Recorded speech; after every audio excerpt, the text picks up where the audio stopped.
Dallas, Inauguration Week is here as President-elect Trump deals with an unverified dossier linking him to the Kremlin. I think it's a disgrace, and that's something that Nazi Germany would have done and did do. We'll discuss Mr. Trump's testy relationship with the intelligence community when we sit down with Vice President-elect Mike Pence, just 5 days before he's sworn into office. And we'll find out why the nation's spy chiefs briefed Mr. Trump on the Russia rumors in an exclusive interview with CIA Director John Brennan.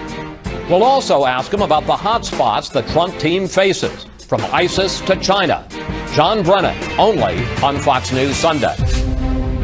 Plus, the politics of why Hillary Clinton didn't win the election are still playing out. The American people are owed the truth. We'll ask our Sunday panel about the Justice Department Inspector General investigating FBI Director James Comey for possible misconduct. And our Power Player of the Week, the head of the Presidential Inaugural Committee, on pulling off this week's big event. It's quite an ordeal. It's putting on the Olympics in 60 days. All right now on Fox News Sunday. And hello again from Fox News in Washington. Donald Trump takes the oath of office in just 5 days. But on the brink of his presidency, questions about Russia's involvement in the election won't go away.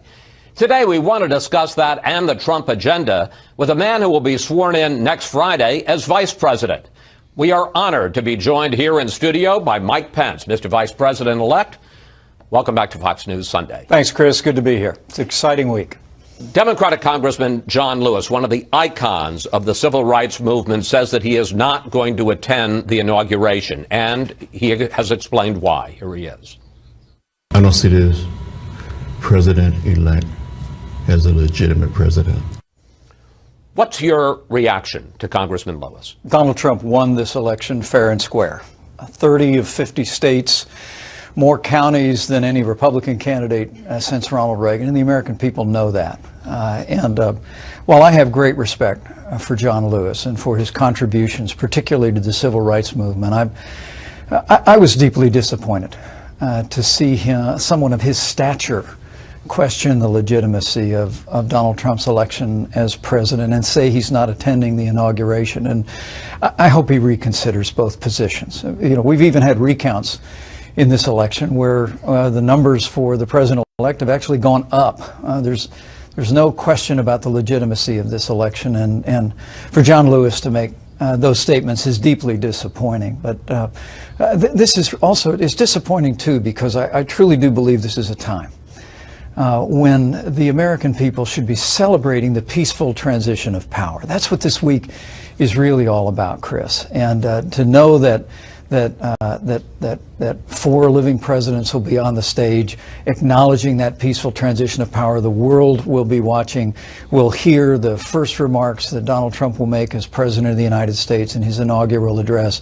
I hope that John Lewis and some others who have joined his plans to take a pass on the inauguration will rethink that. Will be with us and will celebrate this extraordinary moment in the life of our nation and in the life of democracy. I'd like to ask you as well, you talk about Lewis's comments about Mr. Trump. I'd like to ask you about Mr. Trump's comments about John Lewis. I want to put up this tweet because in response, the president-elect called John Lewis all talk, talk, talk, no action.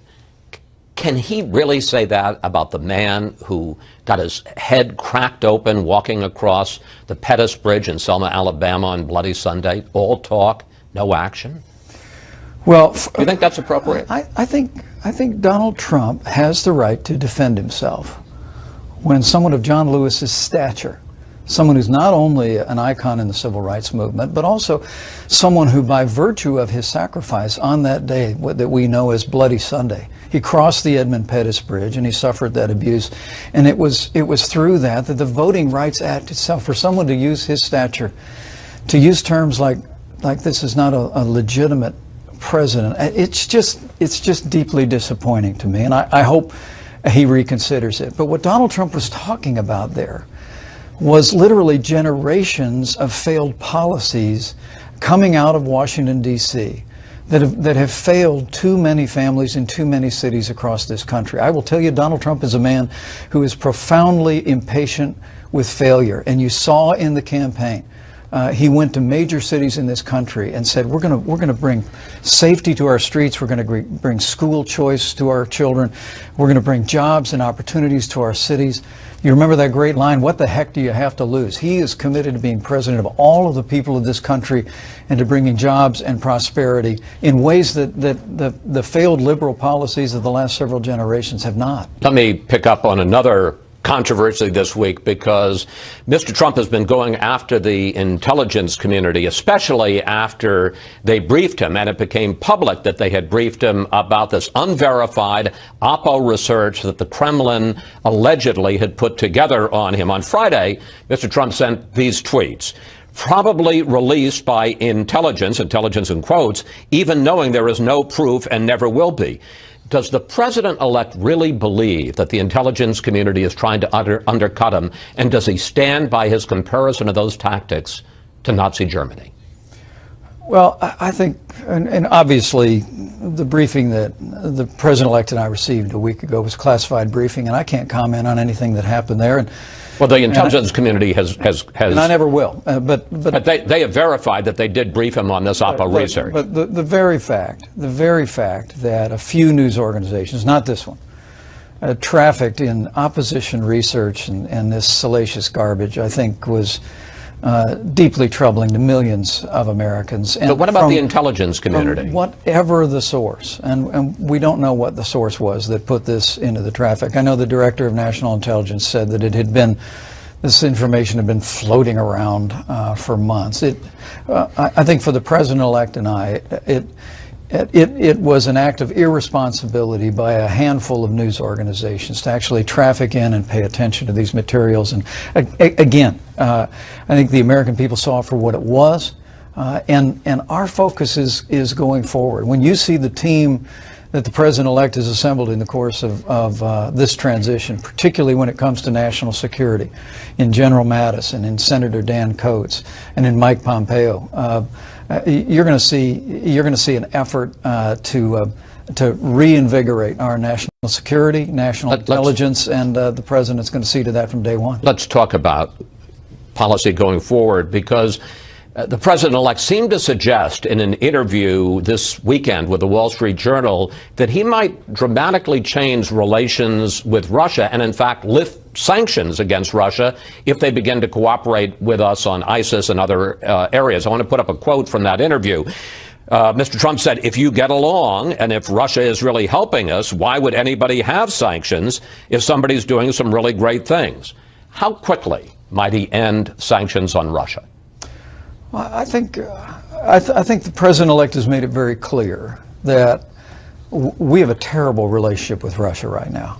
And that's not all our own doing, but it really is a failure of American diplomacy in successive administrations. And what the president-elect is determined to do is to explore the possibility of better relations. We have a common enemy in ISIS, and the ability to work with Russia to confront, hunt down, and destroy ISIS at its source represents an enormously important priority of this incoming administration. But I think what the American people like about Donald Trump is he's someone who can sit down, roll the sleeves up, and make a deal. And I think what you're hearing in his reflections, whether it be with Russia, whether it be with China, whether it be with other countries in the world, is that we're going to re-engage on, we're going to put America first, we're going to put America's interests first, but we're going to re-engage in a way that advances America's interests in the world and advances peace. I want to ask you about two very specific questions briefly so we can move on to domestic policy. We now know that the Trump's national security advisor, Mike Flynn, had several conversations with the Russian ambassador, Kislyak, just at the time that President Obama was announcing new sanctions for the hacking of the U.S. election against Russia. Number one, did Mike Flynn ever discuss lifting sanctions in any of those conversations? Do you know? I talked to General Flynn yesterday, and the conversations that took place at that time were not in any way related to new U.S. sanctions against Russia or the expulsion of diplomats. All right. Second question. Can you flatly deny, because this continues to be out there, that there were any contacts at any point during the campaign between Mr. Trump's associates and Russian operatives, including cutouts, as we know, about the hacking of the Democrats during the election?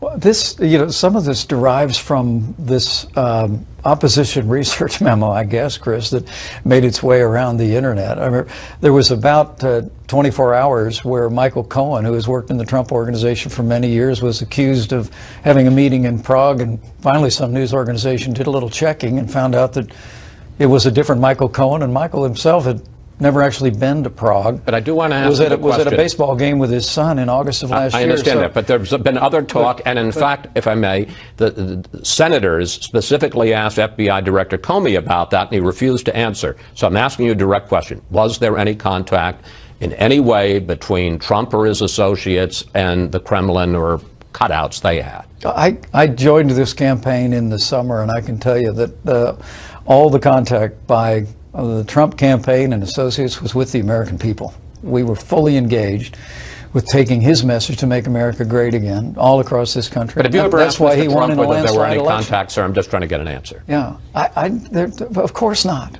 Why would there be any contacts between the campaign? Chris, this is all a distraction, and it's all a part of a narrative to delegitimize the election and to question the legitimacy of this presidency. The American people see right through it. Okay. And truthfully, this is a week, I just sat down with our transition team here in Washington yesterday. We've named 20 out of 21 of our cabinet officials, probably have all of them named before we get to Inauguration Day. The caliber and character of men and women that the president-elect has assembled, the hundreds and hundreds of interviews and conversations he himself has had, I think should be deeply inspiring to millions of Americans. And they know when he raises his right hand on that inaugural platform this coming Friday, that he's going to be ready on day one to keep his promises to the American people, to turn this country around. But let me ask you about this. In the world, we got about 3 minutes left, and I'm going to ask you 3 questions, so let's try and get them all in, okay? In a kind of lightning round. Obamacare. The president-elect says he wants to see repeal and replace basically at the same time. Here he is in his press conference. It'll be repeal and replace. It will be essentially simultaneously. It will be various segments, you understand, but will most likely be on the same day or the same week.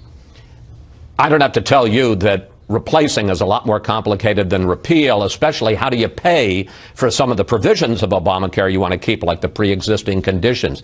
Can you really do the two at the same time, and when will that be? How quickly? The short answer is yes. We can do it. Repeal and replace. The president-elect made it very clear to leaders in the Congress this week that he wanted to do both at the same time. And we're very grateful the House and Senate moved resolutions this week to begin the process of repealing Obamacare. So realistically, when could you do those? Lifting the enormous burden. You're seeing an incredible increase in premiums on Americans. Obamacare has failed. We're going to repeal it, but at the same time, we're going to pass the kind of legislation that will lower the cost of health insurance without growing the size of government. I would anticipate in the first 100 days that we'll deliver on that promise for the American people. Does Mr. Trump still have confidence in FBI Director, or did he ever have confidence in FBI Director James Comey?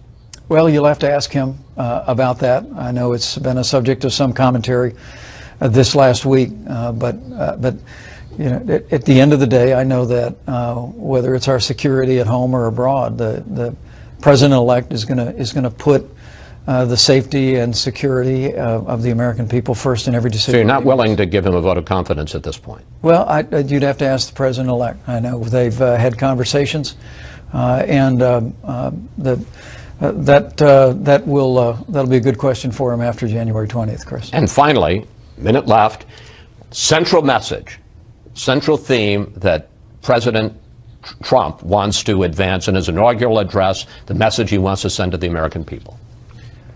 Well, I'll let him speak for himself on Friday. I think the American people will see the same Donald Trump they saw every day of this campaign step up to that podium. He's going to speak from his mind. He's going to speak from his heart.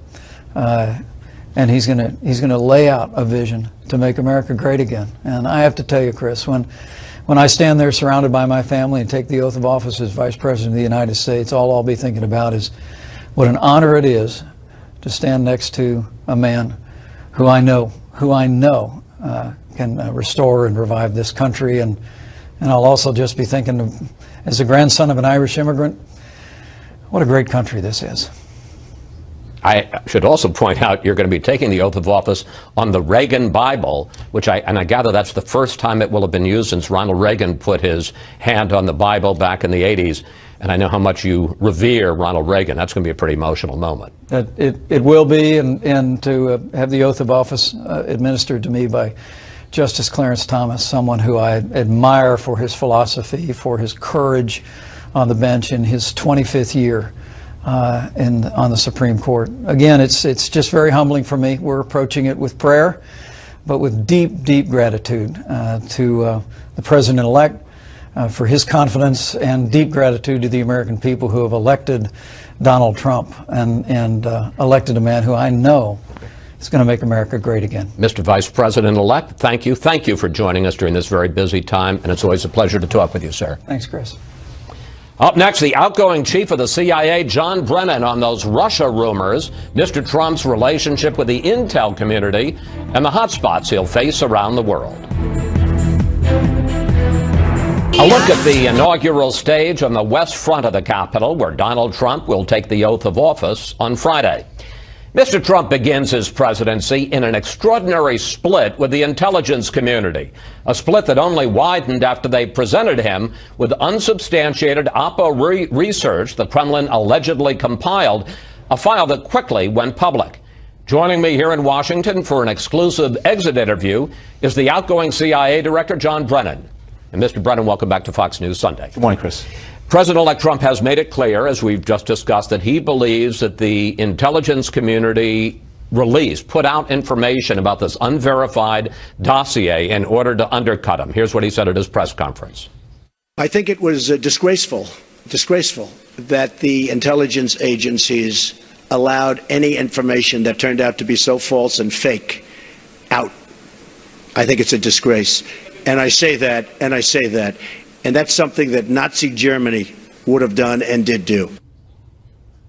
Mr. Brennan, your response.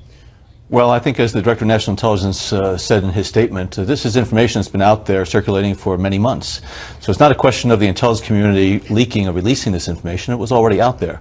But I must tell you, it hadn't been reported on, and one of the reasons it hadn't is because it hadn't been verified, and when you briefed the president on it, you collectively briefed the president on it, President-elect, that made it news. Well, nothing has been verified. It is unsubstantiated reporting that is out there that has been circulating in the private sector and with the media as well by a firm that pulled this information together. But what I do find outrageous is equating an intelligence community with Nazi Germany. I do take great umbrage at that, and there is no basis for Mr. Trump to point fingers at the intelligence community for leaking information that was already available publicly.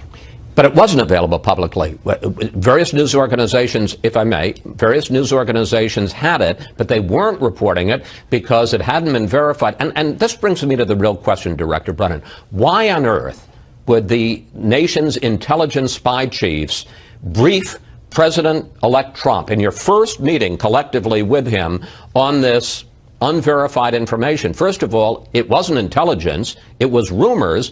And secondly, by briefing him on it, you made it a news event and therefore gave news organizations an excuse to report it. Well, I think news organizations should not assume what happened during that discussion with Mr. Trump. Well, it's been verified by the Director of National Intelligence that he was briefed on this information. Yes, bringing to the attention of the President-elect as well as to the current President that this information is circulating out there was a responsibility in the minds of the intelligence directors of the intelligence community to make sure that there was going to be no evaluation of it, but just making sure that the President-elect was aware that this was circulating. And but couldn't you have done it a bunch of better ways? For instance, had a staff-level person give it to a staff-level person rather than the spy chiefs giving it to the President and well, the President. I think anybody who has read the reports that are out there, I think there are some very salacious allegations in there, again, unsubstantiated, that were circulating. And so making sure that the President-elect himself was aware of it, I think that was the extent of what it was that the intelligence chiefs wanted to do. One of the questions, though, is whether the intelligence community is going after or somehow is trying to undercut by selective leaks the new president-elect. Let me just ask my question, because former top intelligence officials have been bashing Mr. Trump for months, and I want to put a couple of these on the screen. Former acting CIA Director Mike Morrell wrote, "In the intelligence business, we would say Mr. Putin had recruited Mr. Trump as an unwitting agent of the Russian Federation." And then former CIA Director Michael Hayden said he preferred a different term. That's the useful fool, some naive, manipulated by Moscow, secretly held in contempt, but whose blind support is happily accepted and exploited.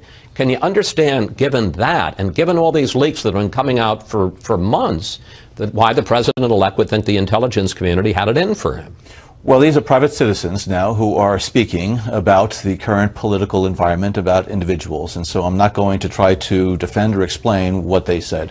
But I can tell you that the intelligence community is prepared to support the president-elect and the incoming team, as we have done throughout the course of our history.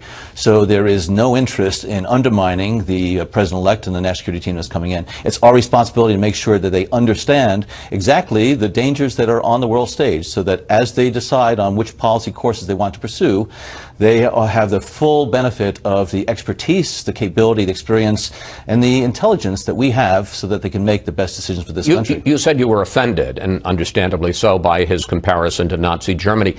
What's the danger when a president-elect and an intelligence community are at such odds, and there's such, at least on the part, apparently, of the president-elect, such distrust? Well, there are many dangers. I think the world is watching now what Mr. Trump says and listening very carefully. If he doesn't have confidence in the intelligence community, what signal does that send to our partners and allies as well as our adversaries? So I think Mr. Trump has to be very disciplined in terms of what it is that he says publicly.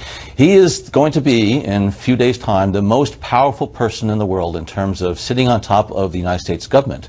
And I think he has to recognize that his words do have impact, and they can have very positive impact, or they can be undercutting of our national security. I want to end this part of the interview with one more question, which is the same question I put to Vice President-elect Pence. Does the intelligence community have any information, I'm not talking about rumors, information about contacts between the Trump camp and associates of the Kremlin about discussions during the campaign about hacking the Democrats? The intelligence community collects foreign intelligence on foreign parties, entities, or people. If in the course of our intelligence collection we pick up information related to U.S. persons or officials, which we refer to as incidental collection, we share that information with the appropriate authorities. In most instances, that's the FBI. And so if we did come into contact with that type of information, it would have been shared with the FBI, and we would make sure that our intelligence committees then were aware of it as well. So is there such information? As I said, if we came into, if we had that type of information, we would share it with the FBI. I just have to say, that's not a denial, sir. Well, I wouldn't confirm or deny something like that on your program, as much as I respect you, Chris. Thank you, sir. Let's talk about some hot spots. Mr. Trump said in this weekend, as we just talked about in that Wall Street Journal interview, that he might lift sanctions on Russia if they start helping us. And here's what the president-elect said about relations with the Kremlin in his news conference. Take a look. If Putin likes Donald Trump, guess what, folks? That's called an asset, not a liability. Do you think that Mr. Trump understands the threat from Russia? I don't think he has a full appreciation of Russian capabilities, Russians' intentions, and actions that they are undertaking in many parts of the world. And that's what the obligation and responsibility of the intelligence community is.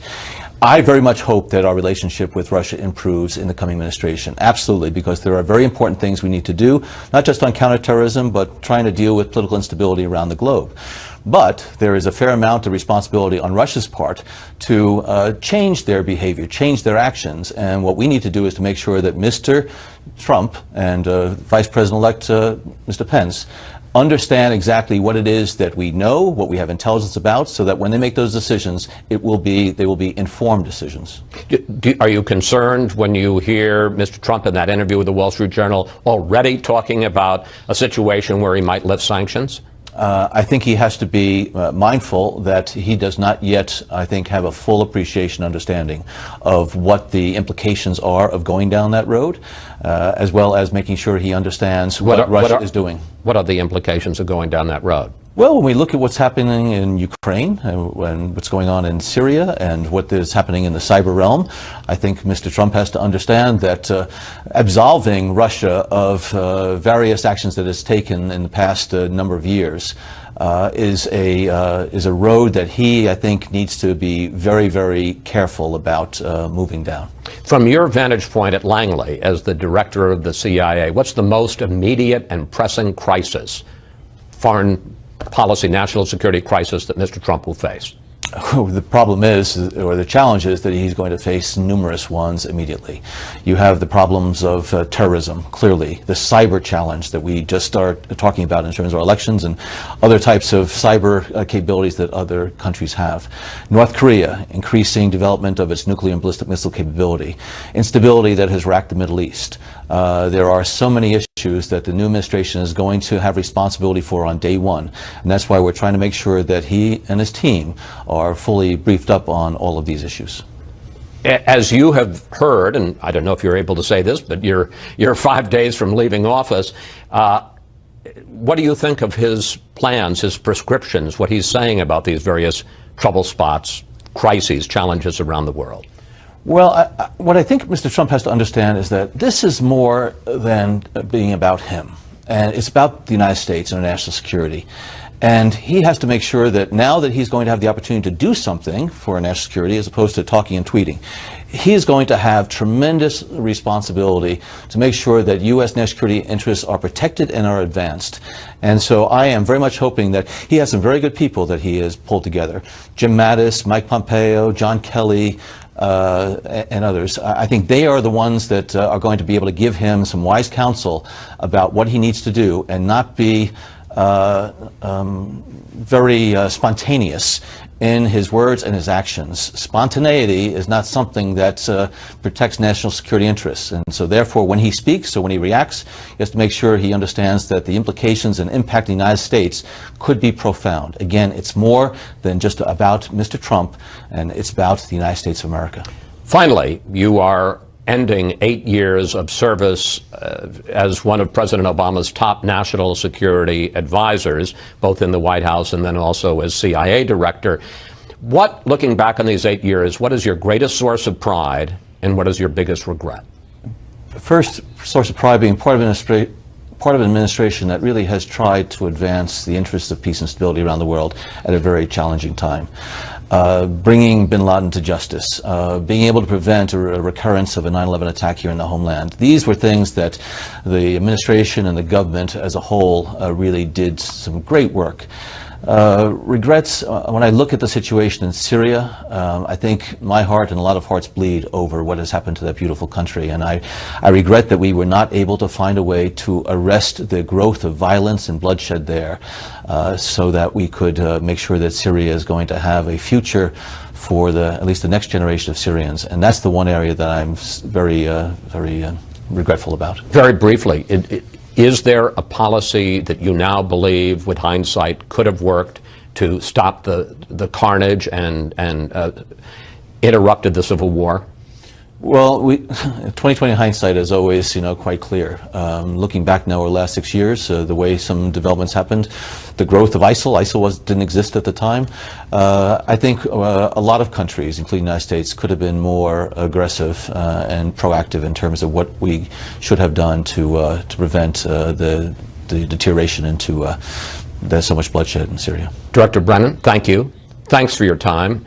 And we want to thank you for your years of service to this country, sir. Thank you, Chris. Thank you very much.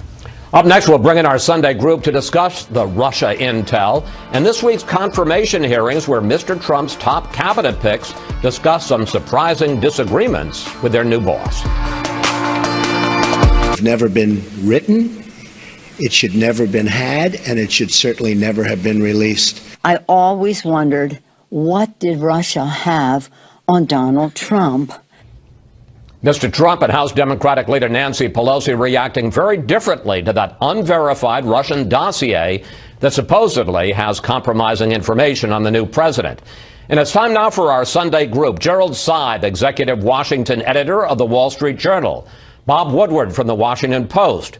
Former Democratic Congresswoman Jane Harman, director of the Woodrow Wilson Center, and Washington Examiner contributor Lisa Booth. Well, Bob, what do you think, and this is something we discussed with both of our guests, of the way that the intelligence community handled the so-called Russia dossier? And overall, how do you think of the way they've handled Donald Trump? I think what's underreported here is Trump's point of view on it. And you laid it out when those former CIA people said these things about Trump, that he was a recruited agent of the Russian... Useful fool. Yeah, and a useful fool. I mean, they started this, and in Trump's mind, he knows the old adage, once a CIA man, always a CIA man. And no one came out and said those people shouldn't be saying things. So then Act Two is the briefing when this dossier is put out. I've lived in this world for 45 years where you get things and people make allegations. That is a garbage document. It never should have been presented as part of an intelligence briefing. As you suggested, other channels have the White House counsel give it to Trump's incoming White House counsel. So Trump's right to be upset about that, and I think if you look at the real chronology and the nature of the battle here, those intelligence chiefs who are the best we've had, who are terrific and have done great work, made a mistake here, and when people make mistakes, they should apologize. Well, let me bring in the former top Democrat on the House Intelligence Committee, Congresswoman Harman. There is this sense that an awful lot of information that the intelligence community developed about Russia hacking, the garbage dossier, new phrase, that it got public. And can't you understand how Donald Trump would end up feeling like these guys are trying to knife him? Yes, I can understand that. But from the other side, I can understand that very careful and highly trained intelligence professionals think they're being dissed. John Brennan just said that in hindsight, he might have done some things differently. I agree with Bob. There was another way to handle that salacious two-page, unsubstantiated dossier. But I think the intelligence community seriously has put out its case starting in early October when Jay Johnson and I think it was Mike Rogers put out the case that there was Russian hacking. And I think it's important for Donald Trump and his good cabinet picks, Dan Coats and Mike Pompeo, to end this war for two reasons. Number one, we need... The war, we should say, with the intelligence community. Yes, the war with the intelligence community. For two reasons. Number one, we need these guys. They're on the front lines now in undisclosed locations. I have visited them all over the world. They're fabulous. We need them. We need truth to power. But the second reason is we need our allies to have confidence in the Trump-Intel relationship and not think that if they share information with us, which is crucial for us understanding threats to the United States, it won't be compromised in some way. All right. I want to change dramatically. Jerry, you were one of the two reporters for the Wall Street Journal that conducted that interview over the weekend with President-elect Trump. How dramatically does it seem to you he wants to reshape our relations both with Russia and China? Well, that's not clear, but what is clear is that the mindset is totally different. This is everything is open for negotiation kind of an approach to the two biggest countries outside the U.S. in the world, the two most important, Russia and China. And he literally said with China, everything is open to negotiation, including the one China policy. This is the policy by which the U.S. has for years and years recognized Beijing as the one and only true representative government of the people of China, not Taiwan.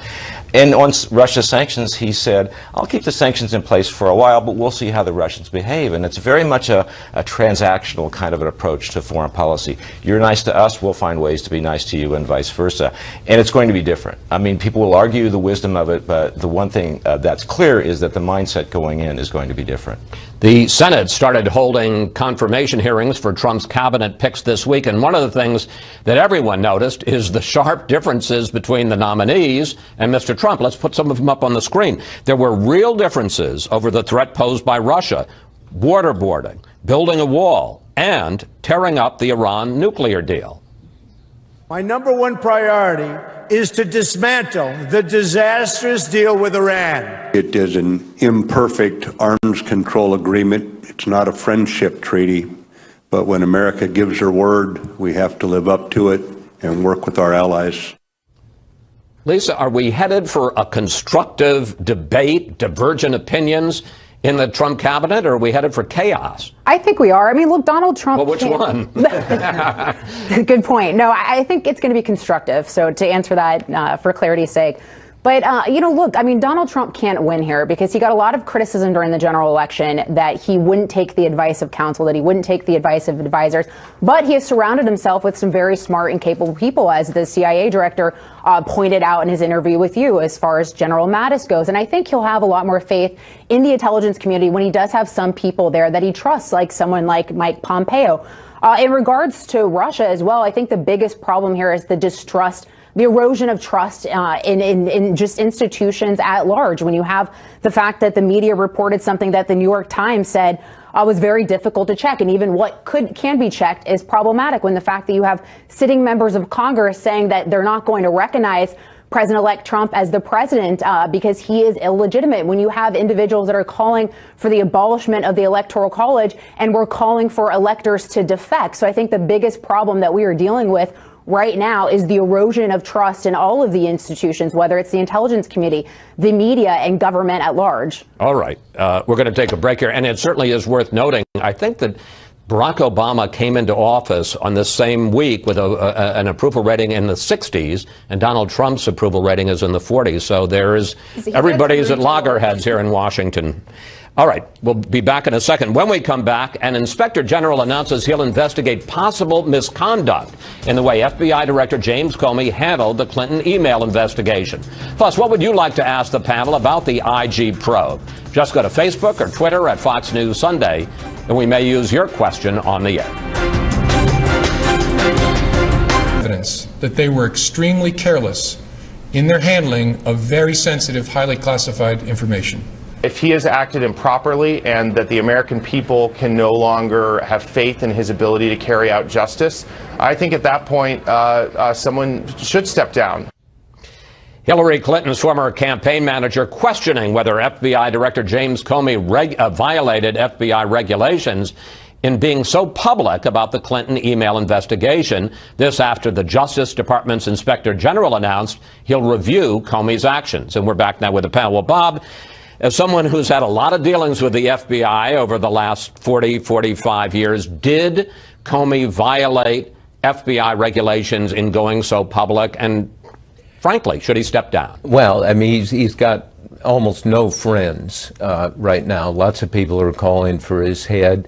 I wouldn't anticipate learning too much from this Inspector General's investigation. He can't compel people to talk, and they'll say, oh yeah, that's confidential or that's connected to something classified. I think Trump and his people, having done a little reporting on this, have a lot of respect for Comey on the issue of counterterrorism. The FBI has done a spectacular job in preventing the mass casualty attacks in this country, which were much anticipated after 9/11, so that it may hang on that. We ask you for questions for the panel, and we got a bunch like this one from Lillian Murphy on Twitter. I want to know why the IG is not questioning the tarmac meeting between Bill Clinton and Attorney General Lynch. Lisa, how do you answer Lillian? I certainly agree. I think that should be under investigation. I'm glad to find as well that they will be looking at the FBI Andrew McCabe, whose wife was a recipient of money from one of the FBI individuals from Terry McAuliffe, who's closely connected to the Clinton who was the governor of Virginia and gave a lot of money to the wife of who she was running for office. Exactly. And I think FBI Director Comey was set up to fail with all of this, because any decision he had made from the start would have been met with extreme criticism. If he had recommended an indictment against Hillary Clinton, can you imagine how that would have gone over in this country? And of course, Loretta Lynch tied his hands by by meeting with President Bill Clinton on the tarmac of that plane. And I think this is a continued scapegoating from the left. And if they want to look for reasons why Hillary Clinton lost, look no further than the fact that they elected someone who was under investigation by the FBI to begin with, or the fact that she spent more money seeking one electoral vote in Omaha, Nebraska on TV than Michigan and Wisconsin combined. Almost lost in all of the talk about Russia and the FBI this week is the fact that Donald Trump finally announced what his plan is to separate himself from the Trump businesses. But the head of the Office of Government Ethics immediately dismissed it. Here he is. The plan the president has announced doesn't meet the standards that the best of his nominees are meeting and that every president in the past 4 decades has met. Congresswoman Harman, the Trumps do business around the world, and which raises the question every time that he makes a decision or his administration makes a decision about policy in one of those countries, doesn't it raise the likelihood that people are going to say, well, that's to advance his business interests?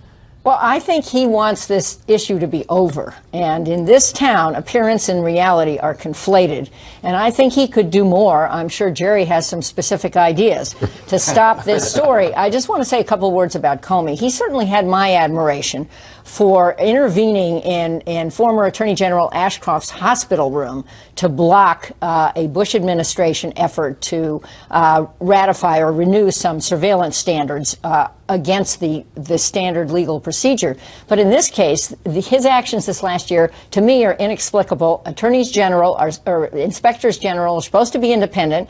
This guy maybe should investigate other actions of the Justice Department, but I think he's within bounds to want to investigate this. And this guy, we just checked it, could be replaced by Donald Trump if he chooses to replace him, Comey, although he serves a 10-year term, as Bill Clinton replaced the then FBI Director Bill Sessions. Very quickly, should Comey step down? I think that's Comey's call. And I don't pretend to make recommendations to Donald Trump. All right. Well, you shifted the question about the businesses. Jerry, what do you think of this? I mean, is this going to, you said, I think Congresswoman Harman's exactly right. He wanted to end the controversy, has he? No, absolutely. This is going to be a continuing feature. There's no way around this. Look, the issue here is that Donald Trump says, I've set up a trust. My sons are going to run the business. They're in charge of it. But the critics say it's not a blind trust. If your sons are running the business, you're not blind to that by any means. The Trump response to that is, these aren't liquid assets. I'm not a guy who has $100 million in stock. I own buildings and a brand. And you can't just sell that. If you sell all those things, it's a fire sale. The value that I've built up goes out the window automatically. That is the tension in this question. And it's not going to go away. And I think they realize it's not going to go away. They're going to live with it. And everybody in town is going to have to deal with questions we haven't had to deal with. Is there something reasonably that he could have done? I mean, as somebody pointed out, he can't unknow the fact that he owns the Trump Tower, or that, you know, unknow whether it still is in his property, his portfolio or not. What could he reasonably have done? I think he could have legally separated himself from the Trump organizations more than he has, but he hasn't done that, and so, as I said, we're going to have to deal with that. I think the other option would have been to take his family entirely out of the ownership and leadership of the company, but that wasn't going to happen. This is the Trump family, and so they weren't going to go there. And I kind of wonder when he says he's not going to talk to his sons about the business, I'm thinking, boy, that's going to be an awkward holiday, huh? So how about them Redskins? Yeah. Well, every time the Trump organization makes some deal in the Middle East, then people are going to be asking him, have you talked to your sons about this? Well, in fairness, he said there are not going to be any new deals with foreign countries. But you know what? Yes, we've got to end. Thank you, panel. See you next Sunday. To be continued. Up next, our Power Player of the Week. The man Donald Trump picked to run his inauguration gives us a surprising preview. A look at the National Building Museum, site of the Salute to Our Armed Services inaugural ball this Friday. Whether you like him or not, Donald Trump always likes to do things big. But it turns out that's not how he wants his inauguration. Here's our Power Player of the Week. We need to thank the people who were faithful to us. We need to encourage those who weren't. But do it simply, do it quickly, do it elegantly, and let's get back to work. Where's the stage? Tom Barrack is chairman of the Presidential Inaugural Committee, in charge of organizing 19 events over 6 days. And he says Donald Trump's marching orders may surprise some people. In its simplicity, the idea is to organize what's already here and available rather than focusing on a coronation of the man. Are you saying that Donald Trump wanted to de-emphasize the celebration of his victory? He wanted to de-emphasize the celebration of him. But even a simple inauguration is a big deal. Barak has a staff of 360, backed by a security force of 35,000, handling events for as many as 750,000 people. He's running everything except the swearing-in ceremony. It comes together just for that moment to allow that peaceful transition of power. But it's quite an ordeal. It's putting on the Olympics in 60 days. We're going to have a very, very elegant day. The 20th is going to be something that will be very, very special. Donald Trump is a pretty good producer. How involved, how micromanaging has he been about this? He makes me crazy. I had blonde hair and blue eyes when this started. He wants to know the color of the napkins, where's the linen, how many people are coming, what's the playlist. Are you being serious? Yes. And I said, could you go back and just manage the free world and leave me alone? One of the president-elect's ideas, do what Andrew Jackson did in the 1820s. Open the White House to the public. Of course, I had no idea what Andrew Jackson did. Went back and researched and said, by the way, they absolutely trashed the place. So it's not a good idea. It's not a great idea. But other ideas are going better. Where Barack Obama had 10 inaugural balls in 2009, Mr. Trump said he only wanted 3. It's not appropriate after what we went through. We need a more healing kind of an inauguration. We don't need a celebration of me, the victor.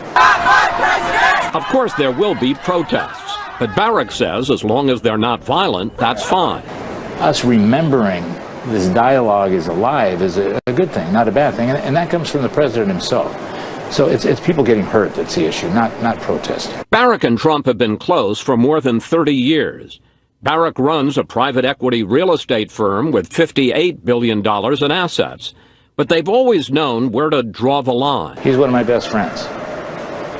And the reason I'm not going into the administration is I intend to keep it that way. Still, Barak is ready to defend his buddy. What I tell everybody is give him a chance. He's not even president yet. But first things first, there's an inauguration to put on. What's the weather forecast, which is the all-important thing for Friday, January 20th? 46 degrees and sunny. And the forecast continues to be good weather on Friday. Be sure to tune to this Fox station for coverage of the inauguration, anchored by Shepard Smith, or all day on Fox News Channel, where I'll join Bret Baier and Martha MacCallum on the National Mall. And that's it for today. Have a great week, and we'll see you next Fox News Sunday.